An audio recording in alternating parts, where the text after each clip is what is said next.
Hey guys, this is Deb, and I'm coming to you from Elk Mound, Wisconsin. I want to talk a little bit about mental health today. I think it's something that we need to keep in the forefront of our minds because there are so many people who are affected, both positively and negatively, right? So if you are watching me live, you're going to see the red live up in the corner. Can you just drop a 1 and let me know where you're watching from? If you don't see the live in the corner, that's okay. You're watching a replay. Hey, Annalie, thanks for hopping on. And watching the replay is perfectly fine as well. So just drop me a hey replay. And if you're not following me, make sure you tap up here in the corner and just kind of hit the 3 little lines that drop down. And make sure you hit the follow button so then you will never miss when I go live. I guess that's the main thing. So today is March 5th. And first I want to premise this by just making the statement that this is my story. It is what I went through. There were a lot of people who were affected by this, but this is my story. These are my feelings, my thoughts, and what I went through. So I want to tell you a little bit about my brother. My brother was 7 years younger than I was. So I was 7 years old when he was born. He was born with a few issues. He was born a little bit premature, and he had some issues, so he had to have like a blood transfusion. It was like a rare blood disorder, I guess, when he was born. And he just kind of had a rough life, just almost always. He started school, and hey, Mike, thanks for hopping on. Hey, Sharon. It is not, you're right, Sharon, it is not addressed nearly enough. I think a lot of people like to shove it under the rug, and I think there are those of us who have gone through some pretty tough stuff that need to talk about it. So that's what I'm doing. So my brother, like I said, he was 7 years younger than I was. Started out pretty rough from the very beginning, was born premature. When he started school, he didn't have the best of teachers to start out with, and I'm not saying anything bad about anyone, but I'm sure he probably was a handful, but they would tie him to his desk with a belt. And, so there are just things that he kind of went through. I think now, and many years later as an adult, he was diagnosed with ADHD, later on in life, bipolar. And knowing that now we can see all of the things that he really struggled with as as a child and growing up. So he started using at 13. He we grew up in an addictive family. My dad is a recovered alcoholic, has been recovered for years. But my brother, unfortunately, followed in his footsteps, and he progressed from not just smoking, but also drugs and alcohol and just a lot of things. He was pretty messed up. He was a very angry child. He was I don't know. I feel like I really want to see that he had some happy things going on in his life at some point, but unfortunately, a lot of it is the struggles that he went through. I just want to say that I loved him through all of this. No matter what. He was my baby brother. I loved him.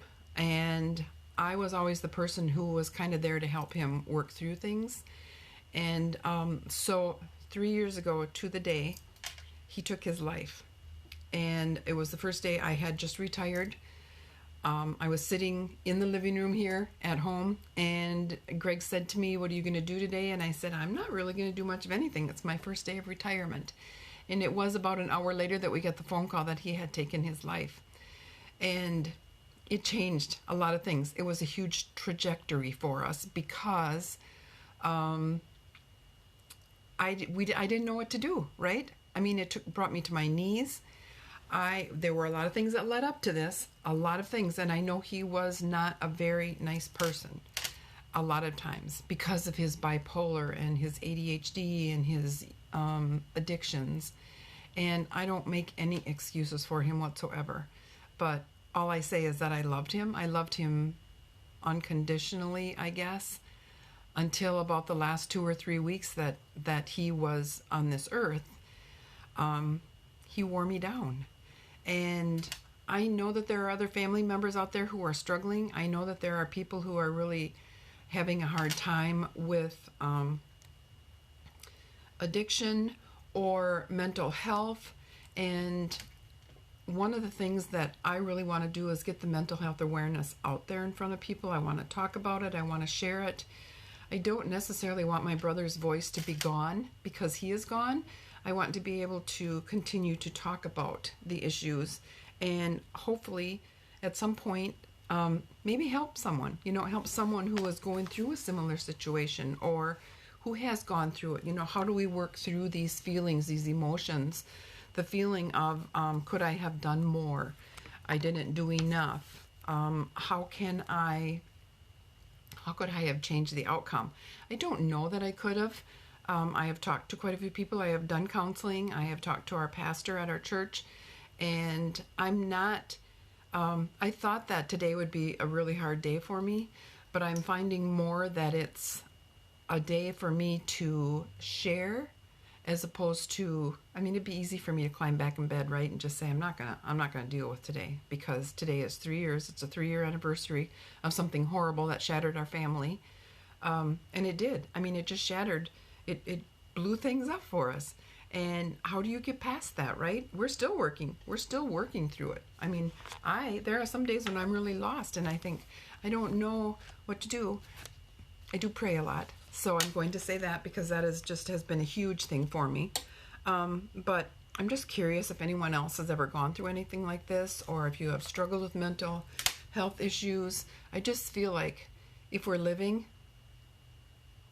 we are affected by it from someone, whether it's a friend or a family member or a coworker. There is just so much going on out there in the world. Hey, Corey, thanks for hopping on. But I do believe that I will see him again. I believe that someday will be able to hug him and I will know that what he went through, it just was too much for him to handle. And so he had to leave. As hard as it is for us that are left here on this earth, trying to deal with it. I believe that in my heart. So I really have turned to my faith. I have done a lot of personal development the last 3 years. I have worked hard to try to get myself back on a solid rock. There is a verse in the Bible that talks about how we are picked up out of the mire and put on the rock, on a solid rock. And I feel that that's what's happening to me. I feel like I am being pulled out of that pit and meant to do good things. And so this is kind of a catapult for me where I am hoping to start. I'm at the top and I'm going to start going forward, right? So like I said, I've turned to my faith. I am looking into the QPR training. I don't know if you know what that is, but it's question, persuade, and refer. Just trying to help those who are contemplating suicide, keeping them here long enough so that they can get the support and the help that they need.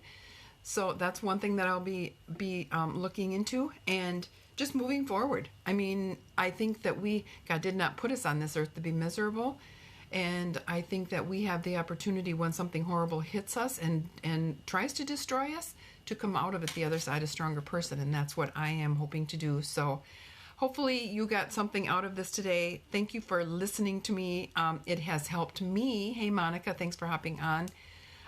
It has helped me to kind of get it out because it's been kind of bottled up in my chest all day long. And I wanted to share it because I just feel there's someone else out there who could maybe listen to this. So thank you so much, and I will be chatting with you again soon this weekend. Thanks, you guys, and I love you all.